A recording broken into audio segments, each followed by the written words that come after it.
Welcome to Cultivating Linguistic Awareness. These lessons can help you avoid potentially biased, offensive, or exclusive language. As children, we are all given names. We grow up using this name, and sometimes we also adopt a nickname from our friends or family. Some nicknames are fun and friendly and are embraced by the person. For example, Yahya was a fast runner as a child, so his family started to call him Speedy instead. This nickname made Yahya feel good, and he continued to use it into his adult life with friends and family. Nicknames like this are used by individuals at their discretion. In more formal or professional settings, such as the workplace, nicknames can be less endearing.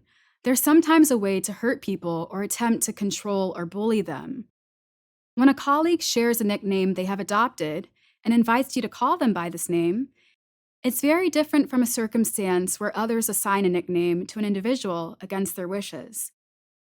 These labels can be disrespectful, especially when a person feels a nickname is being used to embarrass or criticize them. Many names have multiple ways of pronouncing them.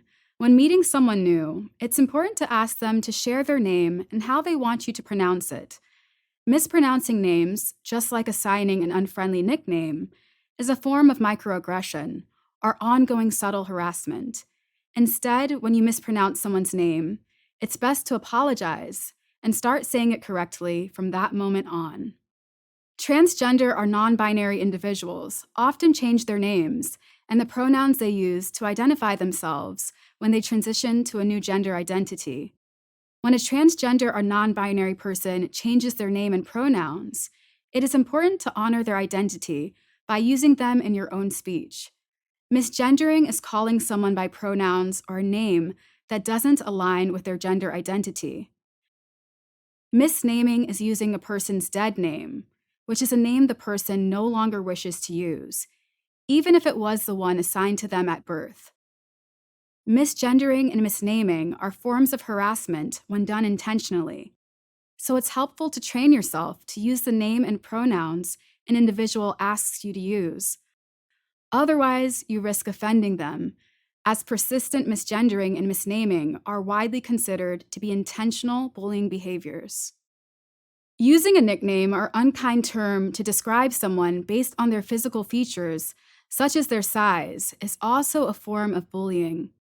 People may not want attention called to their appearance, and it can humiliate them when it occurs. Each of us has the right to live in our body without critique or commentary. People should also not be expected to explain or validate their physical features or their habits, such as eating or exercising. It's best to identify people the same way that they identify themselves, using the name and pronouns they specify. If you can't pronounce someone's name, it's okay to ask them for help and then practice it. It's important to show others that you care enough to use the correct language for addressing them.